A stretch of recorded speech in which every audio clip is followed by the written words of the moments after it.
Hey, what's going on, guys? Just wanted to say right before the video, thank you guys so much for watching. As always, this is a little bit of a long one, but it is mostly scripted. I think I go on a couple of little rants here and there, but mostly it is just a very long talk. I mean, it's not as long as some of the other Netflix Avatar videos, which no pressure to them. This is mostly a philosophical piece. So if you're here for like a review or like a breakdown of why it's so bad, it's not really going to be that kind of video. I do go into some of it, just letting you know it's really not going to be like that. I suggest you watch all the way through. I have consistently been a proponent of if you can handle higher levels of speed. I watch a lot of videos on higher speeds anyway, but for those of you who can't, I don't speed stuff up. I don't break things down. I do pause. I have a little bit of a storytelling vernacular. Without making this too much longer, I did cut out a little bit, but it still ended up being like almost an hour long, even though I did not want that to happen. But anyway, thank you so much for watching once again, and hope you enjoyed the video. So, I, like everyone else in the world, was excited yet skeptical for Netflix's new series on Avatar: The Last Airbender. When the news about the show came out in about 2018, and then the casting came out like a few years after that, it seemed like Netflix was doing something right by actually casting people of color in their appropriate roles. And unlike M. Night Shyamalan, who thought it best to cast only white people for a totally Asiatic-inspired setting, it seemed like they even got most of the influences right. Like, the Fire Nation actually looked like the Fire Nation, which is something I cannot say for M. Night Shyamalan's version of the story. Which, can we talk about the Fire Nation in a second? It's probably the best part of that movie, besides the fight scenes, of course, but it's only based off of all of the people are Indian and Middle Eastern, which there's probably something there about the villains essentially being Middle Eastern and all the heroes being white, and the only other Asian people were the ones being oppressed, which the white heroes, of course, saved in the end. But I digress. But even as a kid, I could feel something was off about the M. Night Shyamalan version. It was off about how the world of Avatar was portrayed to the audience. Even if I was barely conscious at the time to experience the original airing of the third season of that show. Again, I did like the fight scenes in the Shyamalan version. Like, to give the man credit, he did cast people who knew what they were doing in fights. Noah Ringer was in the American Taekwondo Association. He was great with a bow staff. That's basically the only reason he got hired in the first place. He is not an actor. He probably should not have been cast. He probably could have just taught somebody to do that. But I understand child actors, hard to work with, easier to get somebody who already knows the fight choreography and just needs to know what to do. But at the same time, the movie suffered for it. Even though I thought the fight scenes were good, they were choreographed well. Even if the magic system was tinkered with and didn't make sense, I could go on and on about the M. Night Shyamalan version, but we're not here to talk about that. When this new show was announced, I had gone back and watched Avatar: The Last Airbender, not the movie. For the love of God, we're done with the movie. After seeing it in the order it was probably meant to be seen and not through rewinds and piecing the story together as a child, and seeing it as a basically adult human being, I had fallen in love with this show. I mean, I literally make music under the name Lord Zuko as an homage to this show and how it has shaped me as a person. When I watched Avatar: The Last Airbender, I understood why the story worked. I understood what was strong about it. I understood its weaknesses. And I knew why the movie didn't work and what the changes were made there. Sokka wasn't funny. The acting was all stiff.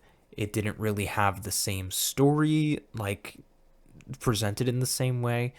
Like, a lot of the things were changed. It was changed in an inferior way to the original show. And even with Korra, I didn't particularly like it. I mean, it does work as its own thing, and it does expand on the world of Avatar. Maybe not necessarily in the ways that I like, but, it did its job. But I don't think anybody can say that Korra is better than the original. It's different, for sure, and maybe you can compare the two in terms of quality, and maybe they are, on some ways, equal ground, but I think the original ATLA had a magic, lightning in a bottle that it seemed to capture, and it never seemed to replicate itself again. Now, this could be because of different people influencing the creators and them having differences and not liking the product as much and not having exactly what they wanted to happen with it. Like, I don't know how much Nickelodeon interfered with Korra, and I don't know how much of their story was preserved, right? It could have been even better than the original show, but we will literally never know. Fast forward, come 2023, and we're getting a cast list for Netflix's live-action Avatar. This is the first time this has happened since M. Night Shyamalan's movie, since Legend of Korra, right? We're getting new Avatar stuff, and I'm not counting the comics. It doesn't count. It seemed to be doing pretty well. Like, the cast updates were good. They seemed to be representing the cultures that were portrayed or taken influence from on screen properly. The costumes looked authentic. They at least looked like the live action versions of these characters that we know and love, and not the whitewashed, boiled down, like, worse versions of who they were. Like, Daniel Day Kim as Ozai, I mean, mwah, perfect casting. I literally, who else? Yeah, as soon as you see it, it's like, yeah, of course. Out of nowhere, something was stirring. Something was churning. Rumors were starting. At first, I thought it was just people on Twitter being reactionary about something outlandish and not true, right? As Twitter usually tends to do. But little did I know, all hell was about to break loose. Part 1, the warning signs. Leading up to the release of this show, there were a lot of red flags, shall we say, starting to pop up about this new show that honestly a lot of people didn't pay much attention to, if I'm being honest. The biggest of which being that the original creators of the 2005 animated show were involved in this project and stepped away from the project in 2020 due to creative differences with Netflix's vision. I mean, I didn't hear about it. It was apparently posted on Brian Konietzko's Instagram. I don't follow the man. Maybe I should have been, but it just didn't seem to make news, to be honest. It didn't seem to be like widespread information. Like, I didn't know anybody who was talking about this. So maybe that's on me. Maybe it was bigger news than it was. You can correct me in the comments if you want. But to me, it seemed like it wasn't really that big of a deal that people seem to notice and take notice of. But hey, that could just be me. And to be honest, when you're looking at something like that, it's like, what does it mean that Netflix doesn't support your vision? Like, is it just creative differences? Is it maybe a larger issue? Like, there are any number of reasons they could have stepped away from the project, right? And we could never know. So it didn't seem to tank the hopes that much. Maybe people had seen writing on the wall. Maybe it was red flags, but I think hype was still pretty steady, consistent for it. We're gonna fast forward a little bit, move past 2020. We're not getting any more news, but 2023 rolls around, and let's fast forward even further. Maybe a month before release, whenever this was. Sokka and Katara's voice actors were on an interview by Entertainment Weekly, and they dropped some big news about changes to this show, which was certainly received by the community. And it was the change to Sokka's sexism in the show. This is when the floodgates opened. There was a huge uproar from fans about this change. And it's seemingly, to an outsider, an innocuous one, maybe even a good one. I can see that, especially in this volatile post-Me Too movement era of how we think about certain things, can be seen as like, well, obviously we don't want sexism in this show. Like, we don't want to like have a character who genuinely believes that like, we don't know what necessarily it could cause, like what it says about us. I can understand. But for those of you who know, who have watched the original, we understand what this means. Because we understand that Sokka's sexism was never something that anybody could think was an endorsement of the ideas that he was saying. Sokka, in the beginning of the series, is a 15-year-old boy left by his father to conduct his entire village by himself, left to deal with a war effort, left to train literal toddlers to be in an army. He certainly has toxically masculine culture. He certainly has a toxically masculine upbringing and trauma around his dad, which, to be fair, to be completely and honestly fair, is something they play up on in this new series. What is not fair is the taking out of the ramifications of having that happen. Because yes, in this world, it may make sense for Sokka to be more attached to his father and have these certain issues expressed in this new way. But this sexism is the obvious toxic trait and symptom of that larger issue.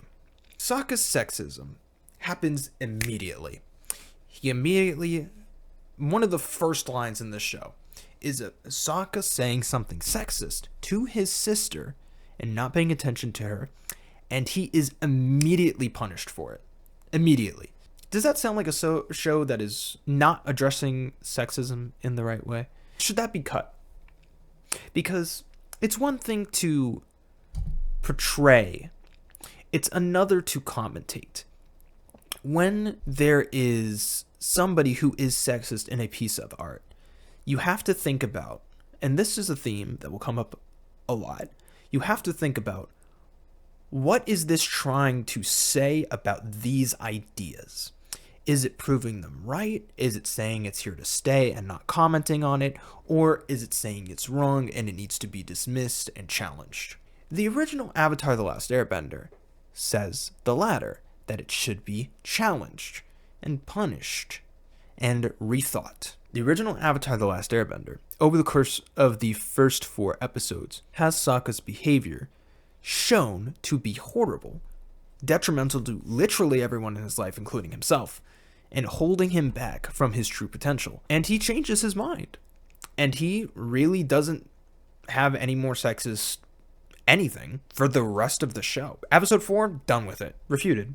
He has his little character arc, and he starts to grow as a person. He's not perfect by any means, but he is somebody that you can get behind again. He's not just the comic relief. He's not somebody to laugh at when Appa sneezes and gets a bunch of snot on him. He becomes somebody who you see as able to change his ways, and he becomes dynamic, which he was before, but the introduction of the change, and not just as a static comic relief character like in some other Saturday morning cartoons, is already setting Avatar apart, and you can get at it literally within the first, technically 3 episodes of the series, since the first 2 is really just a 2-parter single episode pilot. Like, the point of Sokka's sexism was not to be humorous. The point was always to get rid of it.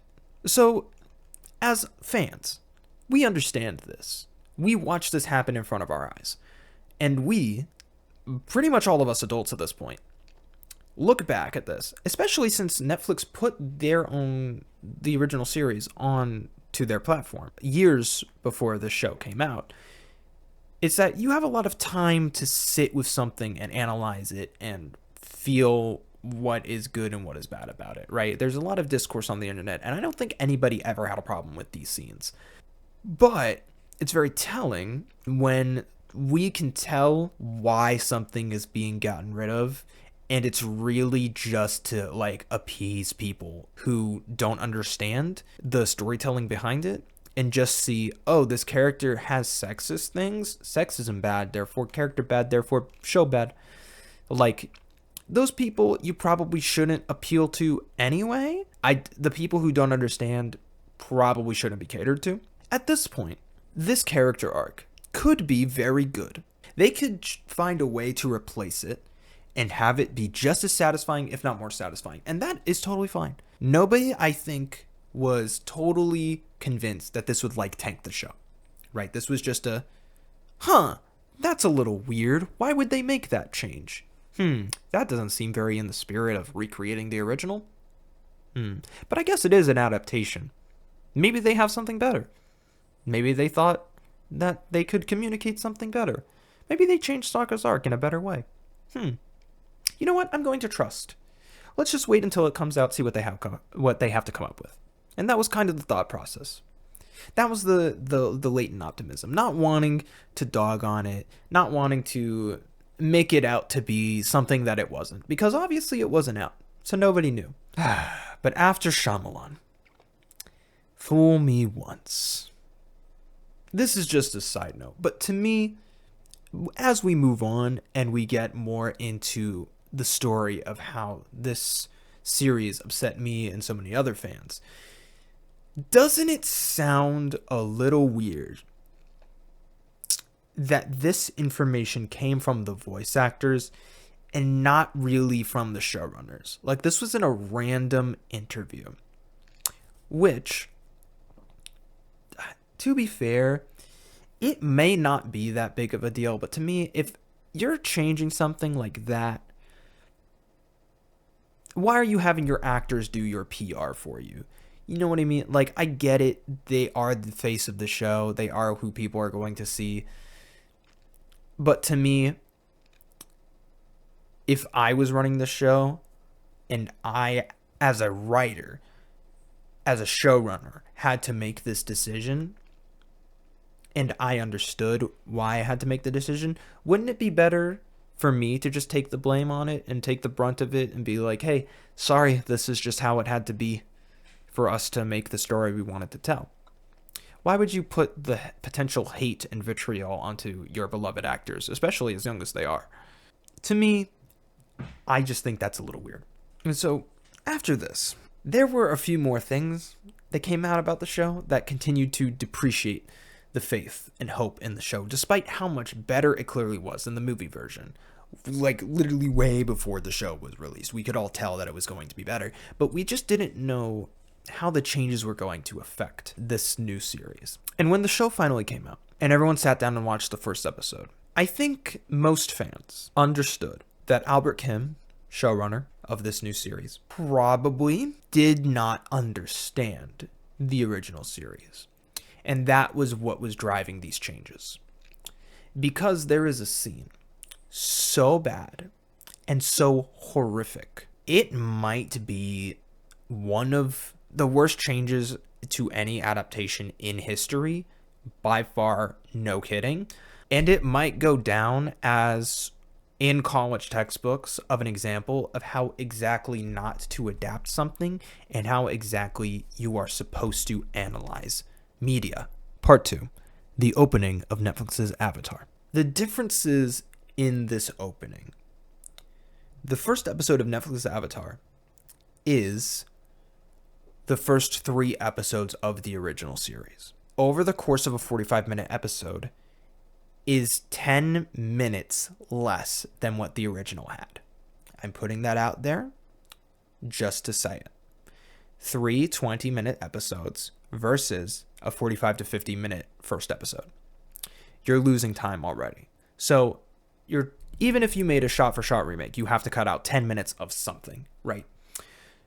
Whether it be the recaps, whether it be maybe you save a minute or two there, maybe you cut out some silly stuff, maybe you want this to be more mature, fine. Maybe you get everything exactly the same, right?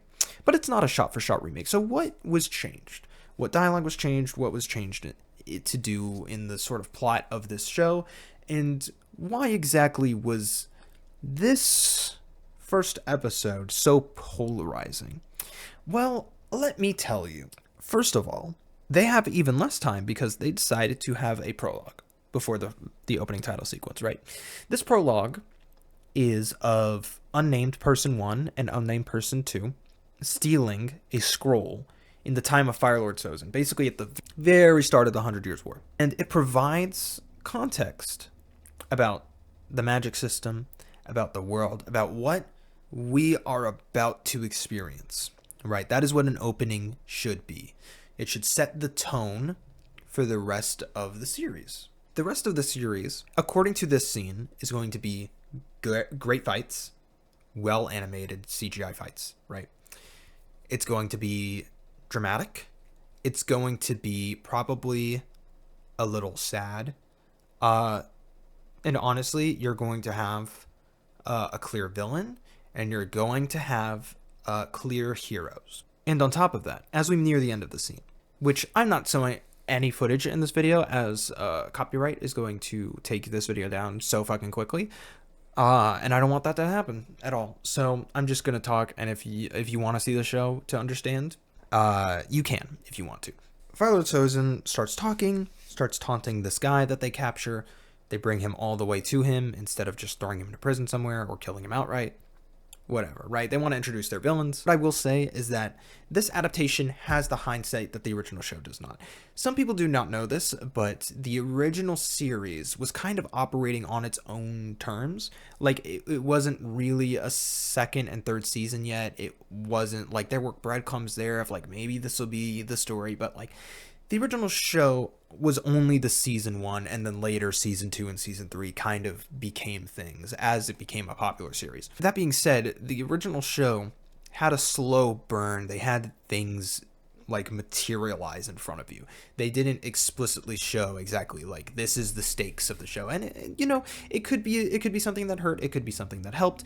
It's really up to preference. But the show decides to take a prologue to understand, hey, these are the stakes of the entire series. We're not going to flounder around the entire world, like dragging you along for 5 episodes, and then finally, once you get to the Siege of the North, you finally understand what's going to happen, okay?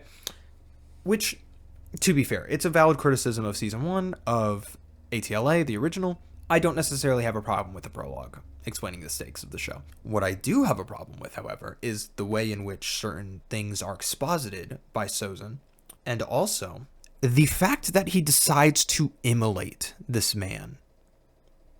You heard me correctly. He decides to put hand to body and burn this man alive like a witch during the fucking Salem trials, and kill him in the middle of this palace room, which sure does say I'm evil. I could go on about the writing mistakes in this scene, but to be honest, they don't matter. Thankfully, the show has a respect for you and your eyes and your mental well-being, and does not show you the skin melting off of this man's face. But I will say it is indicative of a larger issue that only gets worse the further we go on. And to understand this Sozin, we have to talk about the original Sozin and how he is handled, okay? We have to understand the differences, because in order to understand what they're doing with this guy, you need to know what the original Sozin was portrayed like, and why the deviation is so stark, even though he is still the guy who genocided the air nomads. So in the original, Sozin really isn't a major character. He's in technically 1 episode, but his presence and influence is felt throughout the entire show. In the season 3 episode, The Avatar and the Fire Lord, we get to see the story of Zuko's 2 great-grandfathers, Avatar Roku and Fire Lord Sozin, right? Throughout, we get to see them as young adults, seemingly best friends, joking, sparring, supporting each other, and it seems like a genuinely healthy, loving relationship between the two. They help each other out. Roku is shown as the Avatar. He goes on his journey. He gets married. Sozin is there, and at this marriage, in a back room by themselves, Sozin decides to give Roku his prince's crown, essentially, and that is the head ornament he wears throughout the entire show. And it's just really a nice gesture from his friend who is going out into the world and becoming himself, mastering the elements, and he's saying, I want you to remember me. And as this goes on, Sozin and Roku catch up as middle-aged men. They've completed their training, and Sozin has developed a strange idea in his mind where we see that he genuinely is proud of his nation, and he is considering how much innovation and wealth and prosperity they can share with the world, and that they can make the world a better place. But there's an inkling of an idea in there that is a little bit more sinister, where he thinks the Fire Nation, because of this, is also better than everybody else. And because he thinks they are better, he decides that the way he wants to share this prosperity is to invade the rest of the world and start a war because of it, thinking that this is a good thing to do, that the ends justify the means, essentially. And so they fight, and Roku wins handily. He's a master of all four elements. He's the Avatar. Hands Sozin his ass on a silver platter and says, "Don't do that.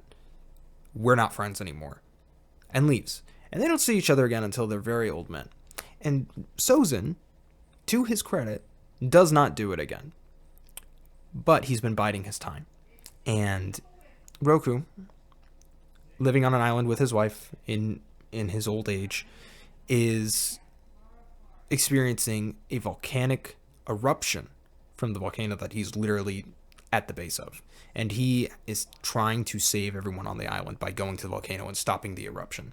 And he's nearly suffocating on smoke when Sozin comes to save him, and they take the volcanic eruption and slow it. And there's this look in Sozin's eye where he realizes that Roku being dead means he can enact his plan. And instead of helping Roku more, he leaves him to die at the top of a volcano and goes on to win a war, start a 100-year war, and 12 years after this, genocide the air nomads, which causes the entire plot of the show, besides Aang running away from his problems right before this happens. And this is really the extent of Sozin in ATLA. And this is after understanding the ramifications of everything that he has already done.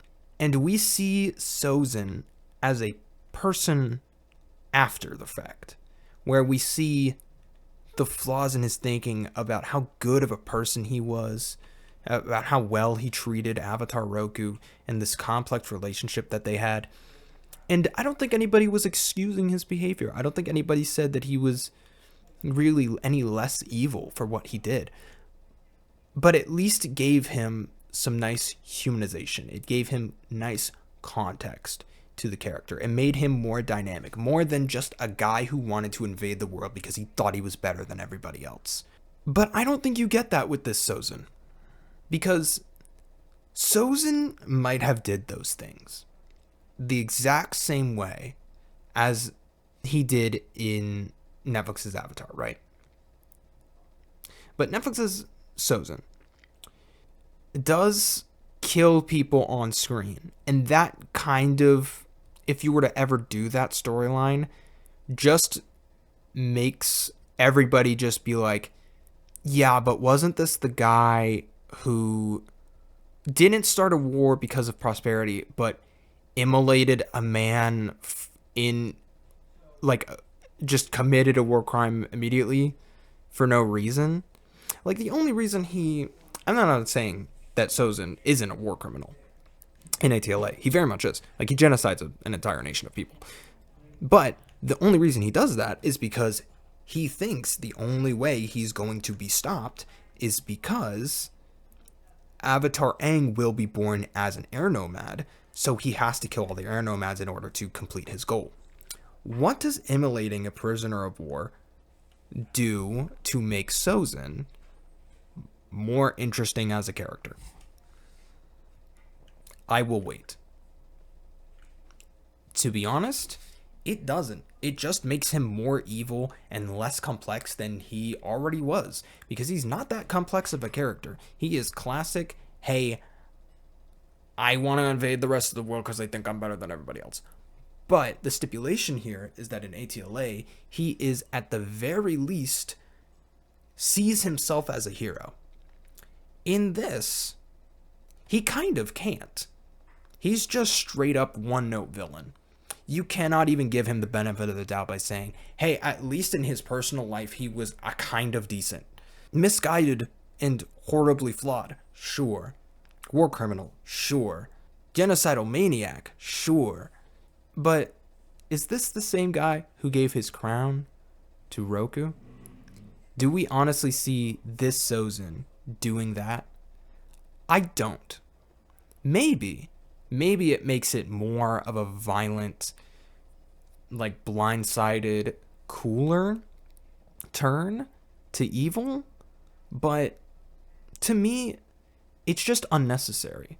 The things he already does is enough. Hi, Editing Zuko here. The thing I'm trying to say in this that I think I should have made more clear is that it's difficult to see Netflix's Sozin be a complex character who would have in his youth done things that we would consider from a normal, kind-hearted person. The original Avatar The Last Airbender sets him up to be a good, kind-hearted person so that you empathize with him, and it shows that this kind of power-hungry dictator-level person can come out of everyday people. That this is not just a Saturday morning cartoon villain who is just evil for evil's sake and just kills people because he wants to. That mentality and this warmongering genocidal maniac can come from a guy who like could be your best friend in high school, who like was your best man at your wedding. That's the horror of it. That is the message that episode is trying to take away. And what I'm saying right here is basically that by showing Sozin minute 1 to be like killing people for literally no reason on screen, like the only reason you would need to immolate this man is if he was still a threat to you, which he isn't. Nobody was gonna come rescue this motherfucker. Like, you could have just kept him a prisoner like every other person you had, obviously, in, like, why did you need to kill him? Because you were angry at him? Like, it just makes him less complex, less interesting, less compelling of a character, and takes away from the message that the original Sozin's character was trying to portray, as evil can come from anywhere, essentially. So that's more of what I mean. Thank you for listening. I know it's a long video, but I get to a point. Thank you. Which, cooler. What is cool about showing genocide on screen? Why does this show feel the need to show the genocide? I want to ask a question that I'm going to ask of this show multiple times. What does this add to the story of Avatar? Does it make it better? To me, showing a genocide on screen does not make this show better, and honestly takes away from the story of the show. Not necessarily because it's gross and repulsive. Not necessarily that, because gross and repulsive things are depicted on screen all the time. I'm okay with this. It's disturbing and unnecessary, but I can at least understand that in the shock value and horror of it, you can understand the gravity of the situation. There is something to be said that showing something on screen can't really get across the severity of it unless you do it. And that's fair. But did ATLA suffer because it didn't show the genocide on screen? Is it better to do it? Can you get the same things across in Netflix's Avatar and ATLA if you show the genocide in both? And I don't think so. I think if you watch the first episode and then the first 3 episodes of ATLA back to back, I want you to tell me which one made you feel more for Aang. Which one was actually better written? Which one has more tact in the way it delivers Aang being devastated by the genocide? Because to be honest, besides the story of the world itself being spurred on by the 100 Years' War and the genocide of the air nomads, the next most important thing under that, besides general plot, is how the genocide affects our characters emotionally. Because that's what this is about. This is a show about characters. So how does Aang feel about the genocide? Pretty bad, I would say. Pretty angry, pretty upset. So in that case, when we portray Aang as being upset at his people being genocided, we have to ask, okay, so then which one? How is the best way to get the audience to understand and also feel how Aang is feeling? And to me, the subtle buildup, the dread, and the subtle reveal of Monk Gyatso's body surrounded by firebenders, just the skeleton, is enough. It's completely fine. There's nothing more you have to do.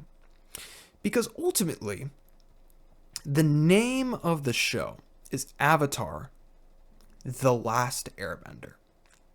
So, inherently, we know as soon as we see Aang, the Last Airbender, described to be the Avatar, we already understand that the rest of the Airbenders, whoever they are gone by the time we hit play on the show. What is that exactly is the intrigue behind showing it minute 1? Why? What questions does it leave for the audience to ask? How do we feel if we see the genocide first and then Aang gets to see it? Is it better than discovering it with Aang? Is it better than feeling what he's feeling and being shown information in the amount of time that he does and seeing him deny it over the course of an entire episode? The entirety of episode 3 of ATLA is Aang hanging out at the Hair Temple with Katara and Sokka, finding Momo, kind of being like, oh, everyone's gone. I guess they're just all on vacation. Like, I'm sure it's fine. You want to play airball? And slowly getting more and more in denial until he sees Gyatso's body and goes into the Avatar state and is super upset. And then is calmed down by Katara and reminded, hey, they might not be here anymore, but you're with us now, and we'll take care of each other. And that's powerful. And thinking about it now, it gets me emotionally choked up. But the Netflix's Avatar changes this to show the genocide first and then basically cut all of episode 3. That's the 10 minutes they cut. They kept the latter half of the episode where they find Momo and it is revealed to Aang and nobody else that the rest of the monks are dead. And he's upset for a little while. And I mean, the actor is really not the best, to be honest, and the directing is really not that great. But you can see the kids trying with what they are given, which isn't a lot. But you can see the kid trying, but it doesn't come across the same as the original. And so I have to ask, why was it changed in the first place? Did nobody watch this back and say, hey, this scene doesn't actually work the way we want it to? Well, to be honest, I don't know if they cared in the first place. In Sozin's case, what does it add to the story of Avatar to immolate a prisoner on screen? Like, what is the point? What does Avatar Kyoshi add by taking Roku's place in the story as Aang's guider? What does it say about the story to be to have it more about fight the power rather than it is about sticking together and coming together as a community, and the themes of ATLA original being scrapped for just fight all the time? And more on a story level than anything else, just something that super bothers me is What does Gran expositing the opening back to all of our characters, who should all know this information by now, including Aang, like, what does that add to the story? And why do you change Avatar Aang's reason for not being present for the genocide? Like, you put all of the air nomads in one place for this festival, fine, for them to be genocided all at once. But you changed the reason for him leaving? Like, he just needed to clear his head? Does it make it better that Aang left to clear his head and not because of a major character flaw he has for the entirety of the series where he's scared of his responsibility to be the Avatar? Like, I think they shoehorn it in later, but does it feel as powerful if that's not what drives him to not be present for the literal death of his entire nation? Like, it just feels like convenience instead of good storytelling. And it's not like we can give the writers a bone, because the story already exists. They literally just had to do this and put it in front of us and put it in a live action version. It really wasn't that hard. But they made conscious changes to these things. And they're all unnecessary. I'm not going to go through every single question and thing that I have a problem with.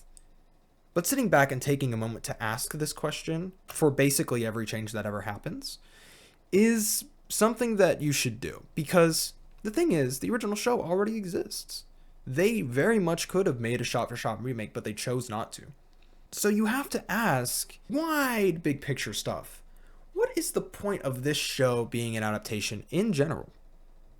Why did they adapt Avatar? What value does this group of people retelling this story specifically in their way add to or make the original better? What did they feel like they had to say about the story of Avatar? Honestly, I don't think it's that much. Look, there are a lot of changes in this show. But ultimately, it doesn't amount to anything changing.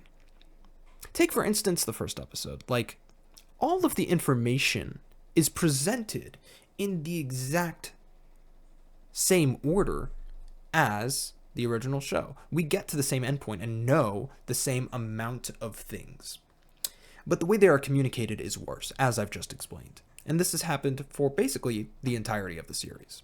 The structure of the episodes, pointless changes, melodramatic monologues from our protagonists, the inclusion of the long, drawn-out, horrific, and way less impactful genocide. You have to ask what all the point of it is. To me, I think it's as simple as they wanted it to be cool and different. And that's it. Is anyone going back to watch the genocide of the air nomads? Like, genuinely, does anybody go back to that scene going, man, that was so cool. I can't wait to watch that again. Like, at least in M. Night Shyamalan's version, they are choreographed well, and they are at least interesting fights, if not portrayed very well. Like, the Blue Spirit scene in M. Night Shyamalan's version, pretty tight, I would say. But this, the genocide of the air nomads, is anybody going back to that? I don't think so. Unless you have to do research for it, like in videos like this. Again, the acting is fine, but honestly, the character work and the writing has changed so much that the characters don't feel like themselves. Like, they're always melodramatic. They're not really that funny. Like, Sokka, in the way that he is funny, is more dry and sarcastic rather than overtop silly. And that might be more realistic for a live action piece, but it doesn't really feel like he's being that funny. It kind of makes him more of an asshole, to be honest, which maybe is what they were going for in place of the sexism, but it doesn't feel that great. I think the writers genuinely did think that the stereotype of a war-torn child psyche is somehow more realistic than just actual children with trauma. Like, children are still children, even if they have trauma. They don't operate on one-note sadness all the time. Like, they do joke around and have personalities. They don't just talk about their trauma 100% of the time. Characters, especially, because even if you're trying to be realistic, you still have to remember that this is a story, and they're not people. They're not real. Aang is not a person that exists. Bending is not real. None of this is real. This is all a story we tell ourselves to say something. And doesn't say much. And you have to remember that characters serve a function, emotionally or plot-wise. And to be honest, I think these characters are more plot devices than they are characters. Again, I could go on and on about all the things I don't like about this. I won't, though, ultimately, because it's pedantic. Like I said, all the information is kind of just shoehorned in the exact same order, and like we know everything by the end, but it's communicated worse in worse ways, worse emotionally. It's worse than nonsensical at this point, because nonsense would honestly be at least exciting to watch. And also, what's the point of making it different if it's all just going to end up in the same place anyway? We already have the original Avatar: The Last Airbender on Netflix. Why would I watch this series over that one? I could probably also go on about the obsession about making everything fucking animated into a live action series just because people don't respect the format of animation, but that's for a different video. And all of this is to say, if this version of Avatar: The Last Airbender is enjoyable for you, I genuinely think there is nothing wrong with that, and you can enjoy this show for what it is as much as you want. Art is still art, even if other people think it is bad. And you can enjoy that art in whatever way you see fit and engage with it however you want.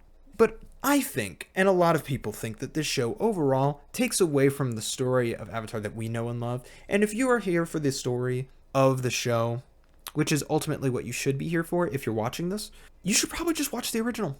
And the changes like the genocide are actually kind of harmful to the viewer. In Jessie Gender's video on Avatar, which is honestly a really great video, I'm going to leave it in the description. You should go watch it because I'm not really going to reiterate what she said. But she makes several points on the harm of the mentality of just doing things to make it seem cool and just depicting things for depicting things because they think the fight scene's going to look great. Taking all of this into account, the show is more watered down, more violent, darker, less emotionally resonant than the original. And despite the fact that they had every opportunity to make a shot-for-shot remake, they didn't. I mean, it's usually already bad to make a shot-for-shot remake, but again, like I said, animation is just not respected, so you just go watch the original. This is kind of like why it's really important to ask why the show was made in the first place. Because for all the horrible changes and misunderstandings, bad direction, all of it, the worst possible reason is also probably the most likely one, and that's money. Avatar: The Last Airbender has been almost universally regarded as one of the greatest stories ever told, coming out in 2005. Definitely one of the greatest TV shows of all time, but as a story, it is constantly picked apart and used as examples, and everybody loves this fucking show. This story is amazing. Not perfect, but amazing. It's had movies, it's had video games, it's had a sequel series, it has tons of merch, active fandom, comics that are, but, like, all of this success seemed to hit a new peak as the result of Netflix announcing this very show and putting the original show on their platform for the world to watch.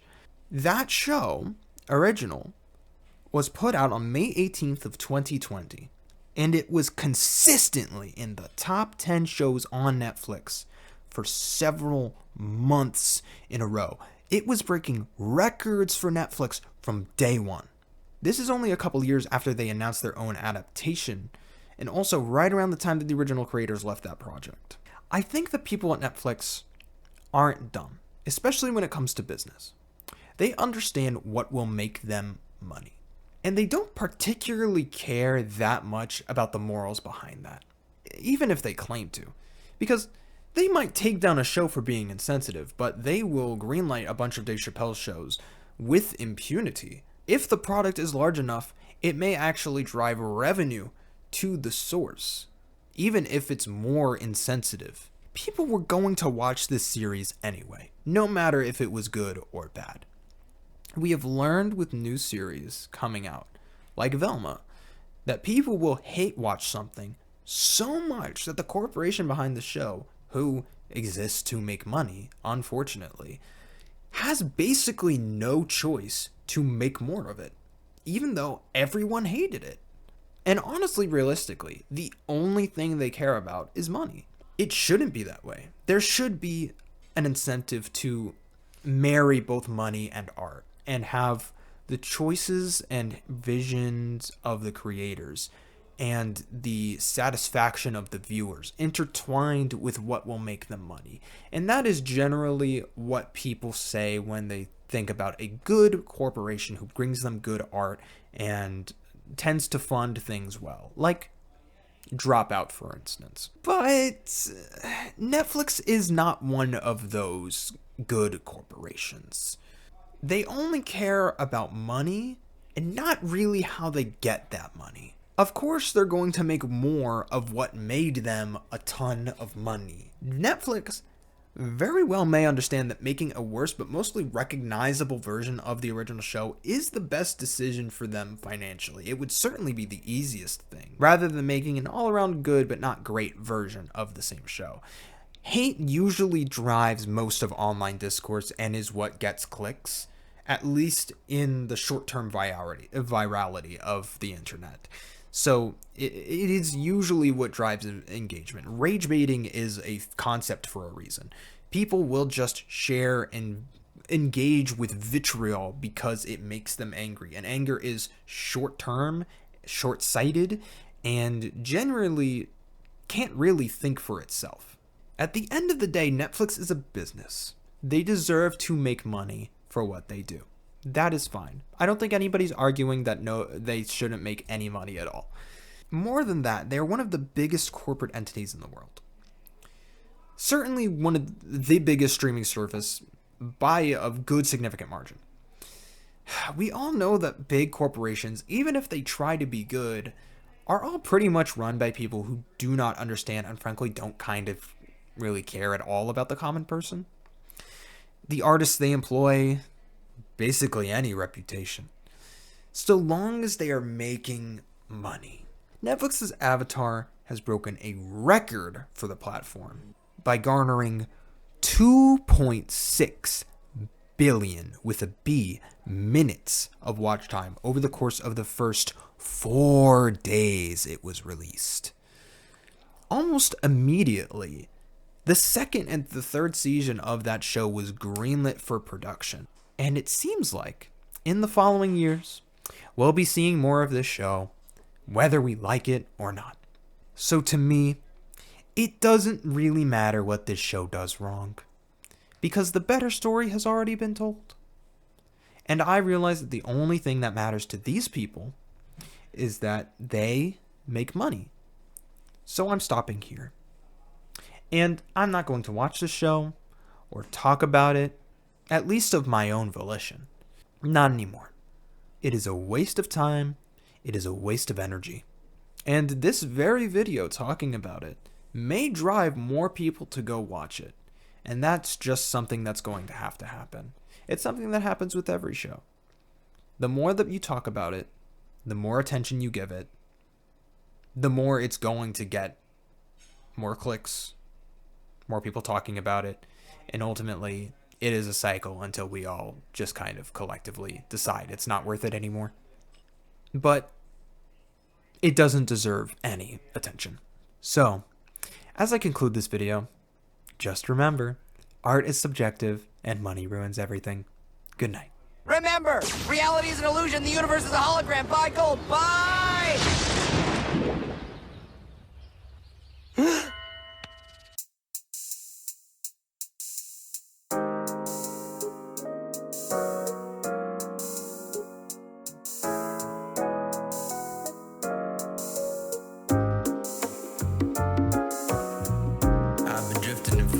Wishing I wasn't thinking of another picture. I hope I never missed a mark. I hope that I can love and fix my broken heart. I think my state is stagnant. I think the pain